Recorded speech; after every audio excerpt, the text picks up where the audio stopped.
Galate. Province antique de l'Asie mineure, la Galatie se situait en Anatolie. Elle devait son nom à un peuple celte, les Galates, appelés aussi Gallo-Gersi, Gallo-Grecs, qui s'étaient installés dans la région en avenue JC. La lettre de Paulos, Paul, aux Galates est la seule épître dont le début ne contient pas de témoignage d'affection. Paulos commence par justifier l'origine de son appel, en employant un ton sec et sévère. Les Galates, qu'il avait lui-même évangélisés lors de son premier voyage, s'étaient promptement détournés de l'évangile qu'il avait reçu. Il ne l'avait pas totalement abandonné, mais y avait ajouté ce qui ne leur avait pas été prescrit.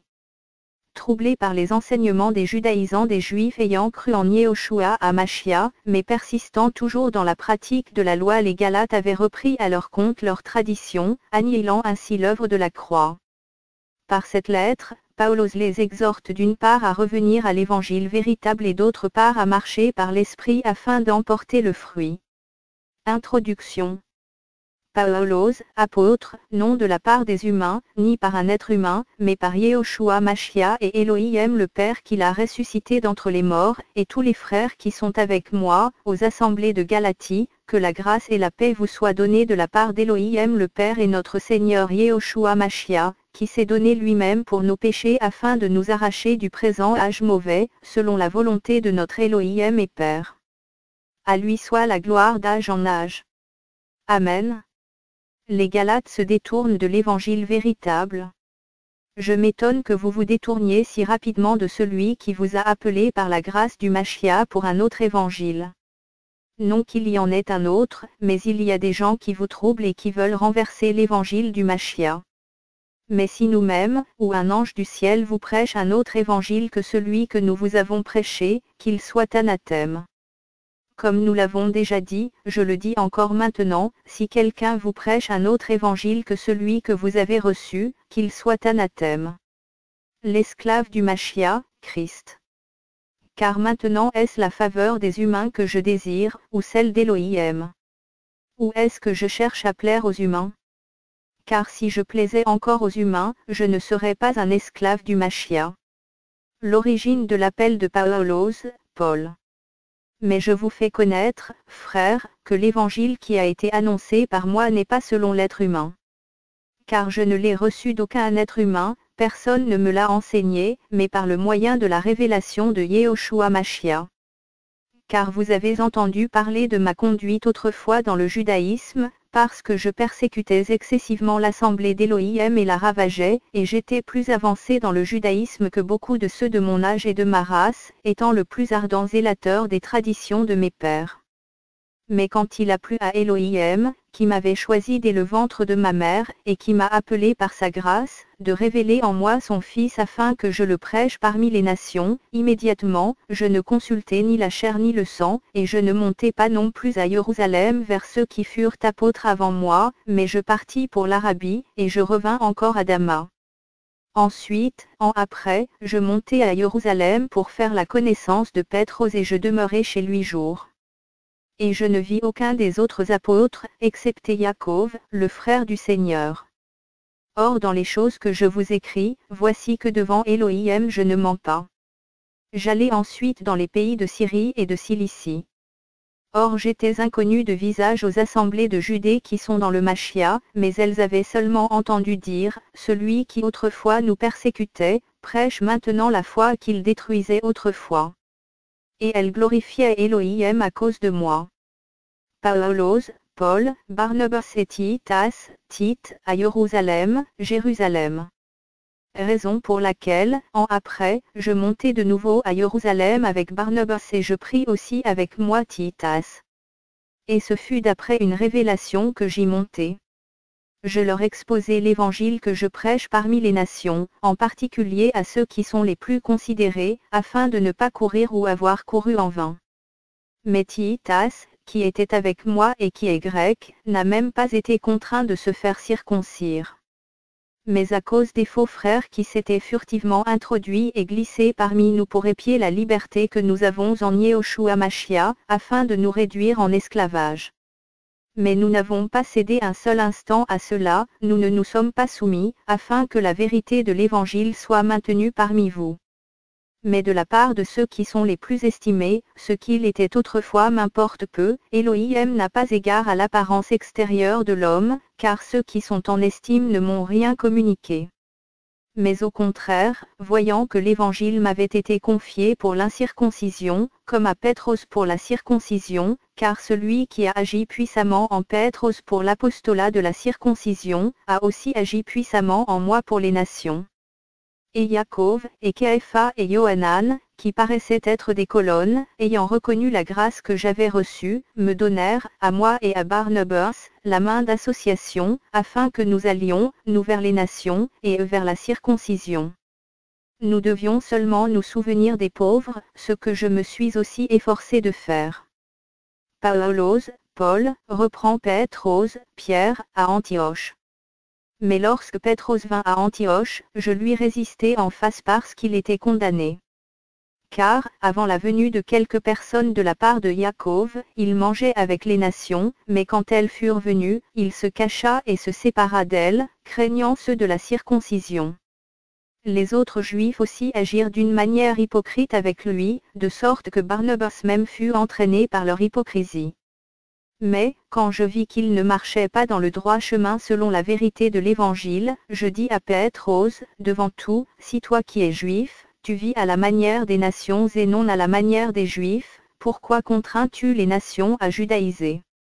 La justification par la foi en Yehoshua HaMashiach, Jésus-Christ.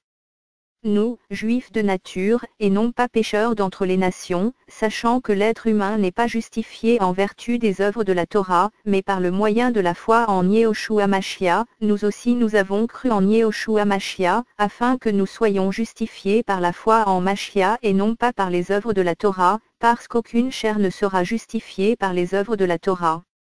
Or si en cherchant à être justifiés par Mashiach, nous sommes aussi trouvés pécheurs, alors Mashiach est-il serviteur du péché? Que cela n'arrive jamais. Car si je rebâtis les choses que j'ai renversées, je montre que je suis moi-même un transgresseur. Car c'est au moyen de la Torah que je suis mort à la Torah, afin de vivre pour Elohim. Et je suis crucifié avec Mashiach. Et si je vis, ce n'est plus moi qui vis, mais c'est Mashiach qui vit en moi. Si je vis maintenant dans la chair, je vis dans la foi au Fils d'Elohim qui m'a aimé et qui s'est livré lui-même pour moi.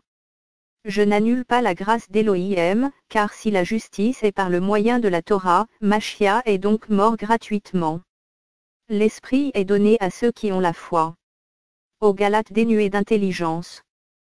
Qui vous a ensorcelé pour que vous n'obéissiez plus à la vérité, vous, aux yeux de qui Yehoshua HaMashiach a été ouvertement dépeint crucifié au milieu de vous. Je voudrais seulement entendre ceci de vous, avez-vous reçu l'Esprit par les œuvres de la Torah ou par la prédication de la foi? Êtes-vous ainsi dénué d'intelligence? Ayant commencé par l'Esprit, finiriez-vous maintenant par la chair? Avez-vous tant souffert en vain? Si toutefois c'est en vain? Celui donc qui vous fournit l'Esprit et qui opère en vous des miracles, est-ce par les œuvres de la Torah ou par la prédication de la foi? Les fils d'Abraham. Comme Abraham crut à Elohim, et cela lui fut compté comme justice, sachez donc que ce sont ceux qui ont la foi qui sont enfants d'Abraham. Mais l'Écriture, prévoyant qu'Elohim justifierait les nations par la foi, a prêché d'avance l'Évangile à Abraham en lui disant, « Toutes les nations seront bénies en toi ». C'est pourquoi ceux qui ont la foi sont bénis avec Abraham le croyant. L'attachement aux œuvres de la Torah produit la malédiction. Car tous ceux qui sont des œuvres de la Torah sont sous la malédiction, car il est écrit, maudit est quiconque ne persévère pas dans toutes les choses qui sont écrites dans le livre de la Torah et ne les met pas en pratique. Et que personne ne soit justifié devant Elohim par la Torah, cela est évident, puisqu'il est dit, le juste vivra par la foi. Or la Torah ne procède pas de la foi, mais elle dit, l'être humain qui mettra ces choses en pratique vivra par elles. Yehoshua HaMashiach, Jésus-Christ, a racheté les chrétiens de la malédiction de la Torah. Mashiach nous a rachetés de la malédiction de la Torah en devenant malédiction pour nous, car il est écrit, maudit quiconque est pendu au bois, afin que la bénédiction d'Abraham parvienne aux nations en Mashiach Yehoshua, et que nous recevions par le moyen de la foi l'esprit de la promesse. Frères, je parle à la manière des humains, un testament en bonne forme, bien que fait par un être humain, n'est annulé par personne et personne n'y ajoute. Or les promesses ont été faites à Abraham et à sa postérité. Il n'est pas dit, et aux postérités, comme s'il avait parlé de beaucoup, mais comme d'une seule, et à ta postérité, c'est-à-dire Machia. Mais voici ce que je dis, une alliance qu'Elohim a établie d'avance en Machia ne peut pas être annulée par la Torah survenue en plus tard, ce qui abolirait la promesse. Car si l'héritage venait de la Torah, il ne viendrait plus de la promesse. Or c'est par la promesse qu'Elohim a fait à Abraham ce don de sa grâce. La Torah, un pédagogue qui conduit au Machia, Christ. Alors pourquoi la Torah ? Elle a été ajoutée à cause des transgressions, jusqu'à ce que vienne la postérité à qui la promesse avait été faite. Et elle a été prescrite par le moyen des anges et par l'entremise d'un médiateur. Or le médiateur n'est pas pour un seul, mais Elohim est un. La Torah est-elle donc contre les promesses d'Elohim ? Que cela n'arrive jamais. Car s'il avait été donné une Torah qui puisse donner la vie, la justice viendrait vraiment de la Torah. Mais l'Écriture a enfermé ensemble toutes choses sous le péché, afin que la promesse soit donnée par la foi en Yehoshua Mashiach à ceux qui croient. Or avant que la foi vienne, nous étions gardés sous la Torah, enfermés ensemble, en vue de la foi qui devait être révélée. Ainsi la Torah a donc été notre pédagogue jusqu'au Mashiach, afin que nous soyons justifiés par la foi. Mais la foi étant venue, nous ne sommes plus sous ce pédagogue. L'unité en Yehoshua à Mashiach, Jésus-Christ. Car vous êtes tous fils d'Elohim par le moyen de la foi en Mashiach Yehoshua, car vous tous qui avez été baptisés en Mashiach, vous avez revêtu Mashiach. Il n'y a plus ni juif ni grec, il n'y a plus ni esclave ni libre, il n'y a plus ni mâle ni femelle, car vous êtes tous un en Yehoshua Mashiach. Mais si vous êtes du Mashiach, vous êtes donc la postérité d'Abraham et héritier selon la promesse. L'esclave des rudiments du monde. Mais aussi longtemps que l'héritier est enfant, je dis qu'il ne diffère en rien d'un esclave, quoiqu'il soit le seigneur de tout. Mais il est sous des tuteurs et des gestionnaires jusqu'au temps déterminé par le Père. Nous aussi, de la même manière, quand nous étions enfants, nous étions sous l'esclavage des rudiments du monde. Mais lorsque l'accomplissement du temps est venu, Elohim a envoyé son Fils, venu d'une femme, venu sous la Torah, afin qu'il rachète ceux qui étaient sous la Torah, afin que nous recevions l'adoption. Mais parce que vous êtes fils, Elohim a envoyé l'Esprit de son Fils dans vos cœurs, criant, Abba. Père. Maintenant donc tu n'es plus esclave, mais fils. Or si tu es fils, tu es aussi héritier d'Elohim par le moyen du Mashiach. Mais alors, ne connaissant pas Elohim, vous étiez en effet esclaves des Elohim qui ne le sont pas de leur nature. Mais maintenant que vous avez connu Elohim, ou plutôt que vous avez été connus d'Elohim, comment retournez-vous encore à ces faibles et pauvres rudiments, et vouloir comme auparavant en être esclaves ? Vous observez attentivement les jours, et les mois, et les temps, et les années. Je crains pour vous d'avoir travaillé en vain parmi vous. Soyez comme moi, car je suis aussi comme vous. Frères, je vous en supplie. Vous ne m'avez fait aucun tort. Mais vous savez que ce fut à cause d'une infirmité de la chair que je vous ai pour la première fois évangélisé. Et, malgré ce qui dans ma chair était une tentation, vous ne m'avez ni méprisé, ni rejeté. Mais vous m'avez reçu comme un ange d'Elohim, comme Mashiach Yehoshua. Quel était donc votre bonheur ? Car je vous rends témoignage que, si cela avait été possible, vous vous seriez arraché les yeux pour me les donner. Suis-je donc devenu votre ennemi en vous disant la vérité ? Le zèle qu'ils ont pour vous n'est pas vrai, mais ils veulent nous empêcher de vous approcher afin que vous soyez zélés pour eux. Mais il est bon d'être toujours zélé pour ce qui est bon, et non pas seulement quand je suis présent parmi vous. Les fils de l'esclave et les fils de la femme libre. Mes petits enfants, pour qui j'éprouve de nouveau les douleurs de l'enfantement, jusqu'à ce que Mashiach soit formé en vous, mais je voudrais être maintenant avec vous et changer mon langage, parce que je suis perplexe à votre sujet. Dites-moi, vous qui voulez être sous la Torah, n'entendez-vous pas la Torah ? Car il est écrit qu'Abraham eut 2 fils, un de l'esclave et un de la femme libre. Mais celui de l'esclave fut engendré en effet selon la chair, et celui de la femme libre en vertu de la promesse. Ces choses sont allégoriques, car ce sont les 2 alliances. En effet, l'une du mont Sinaï, qui engendre pour l'esclavage, c'est Agar. Car le nom d'Agar veut dire Sinaï, qui est une montagne en Arabie correspondant à la Jérusalem actuelle qui est dans la servitude avec ses enfants. Mais la Jérusalem d'en haut est la femme libre, et c'est notre mère à nous tous. Car il est écrit, réjouis-toi, stérile, toi qui n'enfantes pas. Éclate et pousse des cris, toi qui n'as pas éprouvé les douleurs de l'enfantement. Car les enfants de la délaissée seront plus nombreux que les enfants de celle qui était mariée. Or pour nous, frères, nous sommes enfants de la promesse comme Yitzhak. Mais de même qu'alors celui qui avait été engendré selon la chair persécutait celui qui était selon l'esprit, il en est de même maintenant. Mais que dit l'Écriture? Chasse l'esclave et son fils, car le fils de l'esclave n'héritera pas avec le fils de la femme libre. C'est pourquoi, frères, nous ne sommes pas enfants de l'esclave, mais de la femme libre. Yehoshua HaMashiach, Jésus-Christ, nous a libérés de la servitude. Demeurez donc fermes dans la liberté pour laquelle Mashiach nous a rendus libres, et ne soyez pas de nouveau pris au piège par le joug de l'esclavage. Moi, Paulos, je vous dis que si vous vous faites circoncire, Mashiach ne vous servira à rien. Et j'affirme encore une fois à tout homme qui se fait circoncire qu'il est obligé de pratiquer la Torah tout entière. Vous êtes séparés du Mashiach, vous tous qui vous justifiez par la Torah, vous êtes déchus de la grâce. Car nous, c'est par l'Esprit, en vertu de la foi, que nous attendons assidûment et patiemment l'espérance de la justice. Car, dans le Mashiach Yehoshua, ni la circoncision ni le prépuce n'ont de valeur, mais seulement la foi qui opère par le moyen de l'amour. Vous couriez bien? Qui vous a arrêté pour que vous ne soyez plus persuadés par la vérité? Cette persuasion trompeuse ne vient pas de celui qui vous appelle. Un peu de levain fait lever toute la pâte.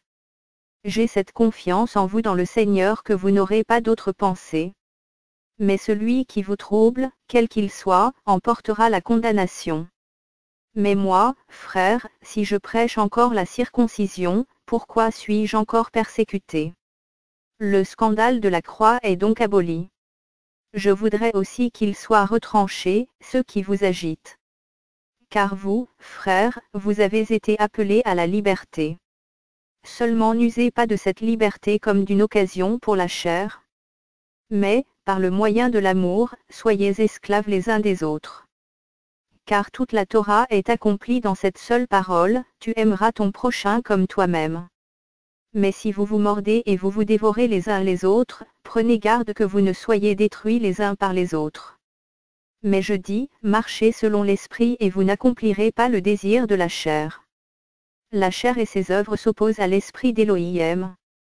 Car la chair désire le contraire de l'esprit et l'esprit, le contraire de la chair, et ces choses sont opposées l'une à l'autre, afin que vous ne pratiquiez pas les choses que vous voudriez. Or si vous êtes conduits par l'esprit, vous n'êtes pas sous la Torah.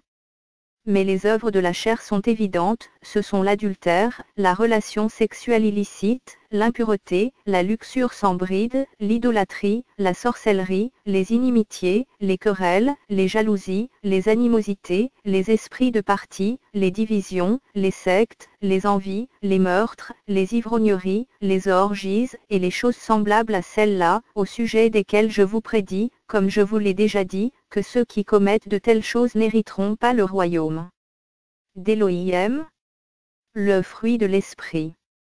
Mais le fruit de l'esprit c'est l'amour, la joie, la paix, la patience, la bonté, la bienveillance, la foi, la douceur, le contrôle de soi. La Torah n'est pas contre ces choses. Mais ceux qui sont au Mashiach ont crucifié la chair avec ses passions et ses désirs. Si nous vivons par l'esprit, marchons aussi par l'esprit. Ne cherchons pas une vaine gloire en nous provoquant les uns les autres et en nous portant envie les uns aux autres. Frères, même si un homme est surpris en quelque faute, vous qui êtes spirituels, redressez-le avec un esprit de douceur. Prends garde à toi-même, de peur que tu ne sois aussi tenté. porter les fardeaux les uns des autres, et vous accomplirez ainsi la Torah du Mashiach. Car si quelqu'un pense être quelque chose, quoiqu'il ne soit rien, il se trompe lui-même. Mais que chacun éprouve ses propres œuvres, et alors il aura de quoi se glorifier pour lui-même seulement, et non par rapport aux autres. Car chacun portera son propre fardeau. Que celui à qui l'on enseigne la parole soit en communion avec celui qui l'enseigne pour tout ce qui est bon. S'aimer pour sa chair et s'aimer pour l'esprit. Ne vous égarez pas, on ne se moque pas d'Élohim. Ce qu'un être humain n'aura semé, il le moissonnera aussi.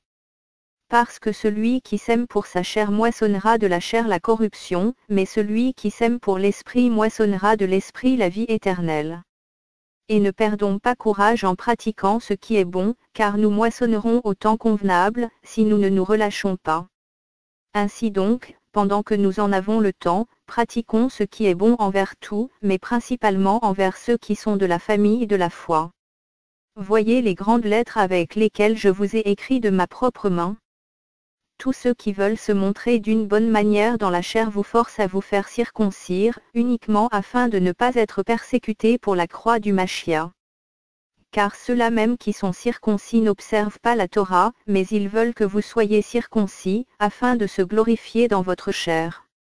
Mais qu'il ne m'arrive pas à moi de me glorifier, excepté en la croix de notre Seigneur Yehoshua Mashiach, par le moyen de laquelle le monde est crucifié pour moi et moi pour le monde.